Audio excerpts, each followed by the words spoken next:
مرحبا بكم أعزائي المشاهدين في فيديو جديد من قناة بيك في البيت. اليوم راح أقدم لكم طريقة عمل أكلة كلش سهلة وبسيطة، وهي تركية. هاي الأكلة اسمها علي نازك. راح نبدي بالمقادير.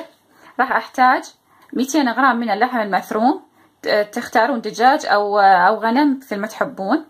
وراح أحتاج باذنجان مشوي على الطباخ أو بالفرن مثل ما تحبون. وراح أحتاج حبة طماطة مفرومة بهذا الشكل، مو كلش ناعم، وإذا صغيرة 2 وإذا كبيرة 1. وراح أحتاج حبة بصل أيضا مفرومة متوسط الحجم، و3 فصوص من الثوم، وكرفس ربع حزمة كرفس مفرومة. وراح أحتاج 3/4 الكوب من الزبادي، وربع كوب من الراشي أو الطحينة. بالنسبة لبهارات اللحم راح أحتاج ملعقة شاي فلفل أسود، ملعقة شاي كمون، نص ملعقة شاي قرفة، وملعقة كوب كاري، ونص ملعقة كوب ملح أو حسب الرغبة الملح. وأيضا راح أحتاج خبز، أي نوعية خبز متوفر عندكم. أنا عندي هذا خبز التورتيلا راح أستخدمه. وإضافة إلى بصلة صغيرة خليتها ويا اللحم. أنا دائما أحب أطبخ اللحم المفروم ويا البصل، إذا ما يعجبكم تقدرون تستغنون عنها. أول خطوة راح أسويها، راح أخلي اللحم والبصل بالجدر أو بالقدر على النار. راح أخلي البهارات، راح أخليها على النار. الخطوة الثانية راح أنظف هسه الباذنجان. أشيل أول شي الراس،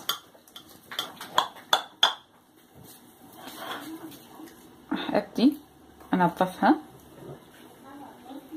أعزائي المشاهدين خليت ملعقتين زيت زيتون، وراح أخلي هسه البصل، وراح أقلب إلى أن يذبل شوية.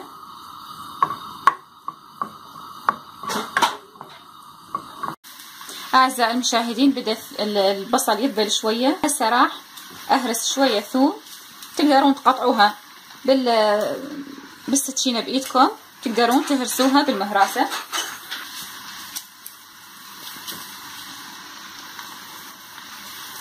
طبعا إذا ما تحبون الثوم تقدرون تقللون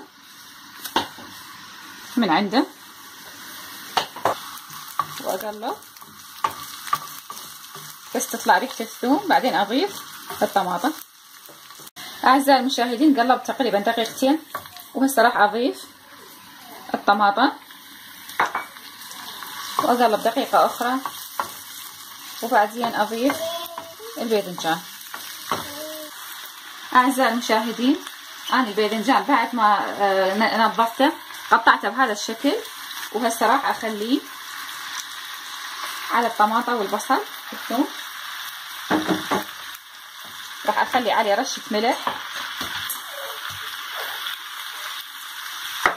وإذا يعجبكم تخلون فلفل أسود عليه. أنا راح أخلي شوية، اختياري هاي. وراح أقلبها إلى أن تتشرب النكهات، دقيقتين تقريبا مو هواية، تطلع ريحتها ونطفيها. أعزائي المشاهدين هذا اللحم صار جاهز، أخذ مني نص ساعة على النار. وهاي خلطة الباذنجان. هسه راح أبدي أحطها بصحن التقديم. راح أجيب الخبز، راح أقسمه 4 أقسام. هسه راح أضيف خلطة الباذنجان، راح أوزعها على الخبز. طبعا انتم تقدرون تسووها بدون خبز وبعدين تاكلوها بالخبز، يعني مثل التغميسة تصير، وتقدرون تسووها بهذا الشكل. هسه راح أخلي الزبادي ويا الراشي، راح أقيسها بإيدي، وانتم تتذوقوها. إذا تشوفوها تريد يعني بعد راشي تحطوا لها، وإذا تشوفوها زينة خلاص. طبعا تحطون عصرة ليمون اختياري، أنا أحب أخلي شوية ليمون تزيد الطعم نكه. وهذا الراشي خلطته بهذا الشكل.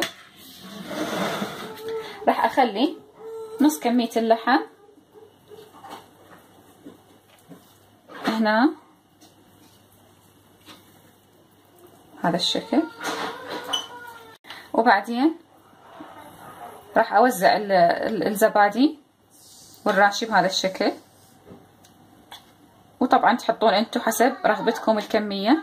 بعد ما خلصت وضع خليط الزبادي والراشي، راح ارجع اخلي لحم مرة ثانية.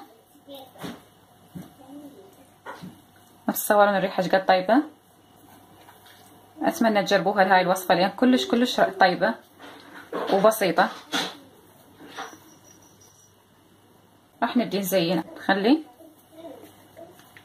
البقدونس، تقدرون تزينوها بحبات مكسرات، صنوبر، لوز، اي شي يعجبكم. راح اخلي شوية على الوجه، راح اصب سماق زيادة بالنكهة والشكل الحلو. اعزائي المشاهدين هذا طبقنا صار جاهز. شفتوا ايش قد بسيط وسهل ومكونات متوفرة بكل بيت. ان شاء الله يا رب تعجبكم وتجربوها، وانتظر آراءكم، وشكرا لمتابعتكم. اشوفكم فيديو جديد. مع السلامة.